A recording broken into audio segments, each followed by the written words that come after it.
재혼 상대방이 부모님을 전혀 돌보지 않고 부양료마저 지급하지 않는 경우가 있습니다. 자녀가 부양의 여력이 있다고 하더라도 재혼 상대방에게 부양료를 청구할 수 있습니다. 다만 재혼 상대방이 이라면 이러한 협의가 잘 이루어지지 않는 것이 현실입니다.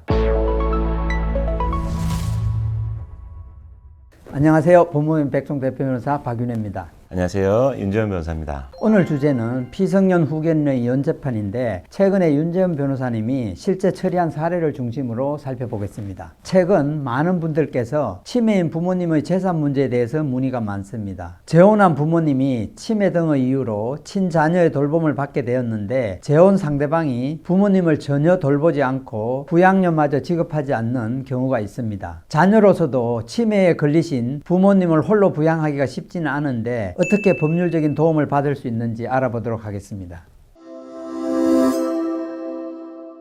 먼저 치매에 걸리신 부모님을 대신해서 통장을 관리하거나 병원 진료를 받을 수 있게 할 수 있는 성년 후견 제도가 있다는데 간단히 설명해 주시기 바랍니다. 정신적, 신체적 장애가 있는 성인이 일상생활을 원활하게 영위할 수 있도록 지원하는 제도가 성년 후견 제도입니다. 가정법원은 질병, 장애, 노령, 그 밖의 사유로 인한 정신적 제약으로 사무를 처리할 능력이 지속적으로 결여된 사람에 대하여 본인, 배우자, 사촌 이내의 친족 등의 청구로 성년 후견 개시에 심판을 하게 됩니다. 즉, 정신적으로 적절한 판단을 할 수 있는 능력이 결여되어 있고 그러한 상태가 지속적인 경우에 성년 후견이 개시되게 됩니다. 부모님에 대한 성년 후견 개시 심판이 있게 되면 자녀로서는 부모님을 대신해서 통장도 관리하고 병원 진료에 대한 동의도 할 수 있게 됩니다. 두 번째로 성년 후견이 시작되면 치매에 걸리신 부모님의 모든 행위를 대리할 수 있는지요? 성년 후견이 시작되면 의료행위의 동의, 거주지 이전의 결정, 사회복지 서비스의 선택, 그리고 일반적인 재산 관리에 대해서 대리권이 주어지게 됩니다. 그렇지만 아무런 감독이 없이 대리권이 주어지는 경우 남용의 위험이 높기 때문에 법원에서는 성년 후견 개시를 결정할 때 법원의 허가를 받아야 하는 행위들에 대해서도 결정을 합니다.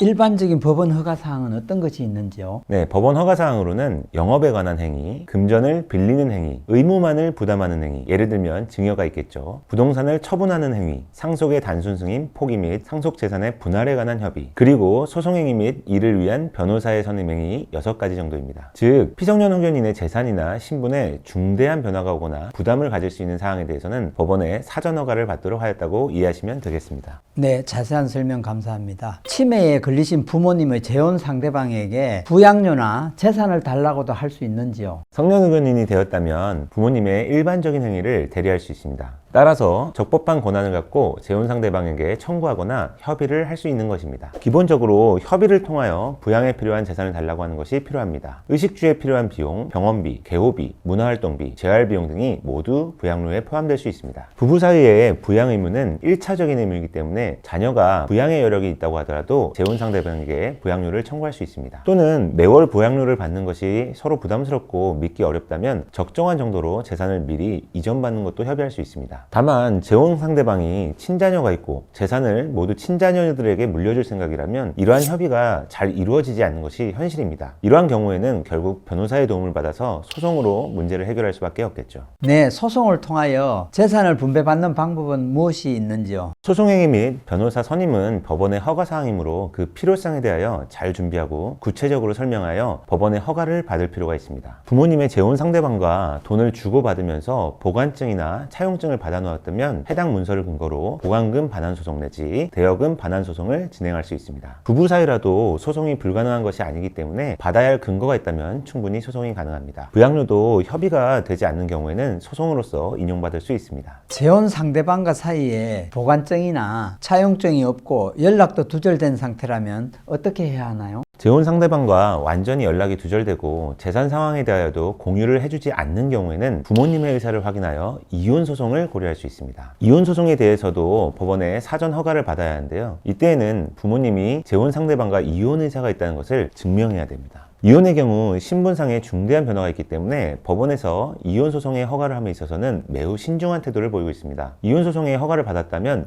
재산 분할을 함께 청구할 수 있고 재혼 상대방과 혼인 기간이 10년 이상 장기간 지속되었다면 전체 재산의 상당 부분을 분배받을 수 있게 됩니다.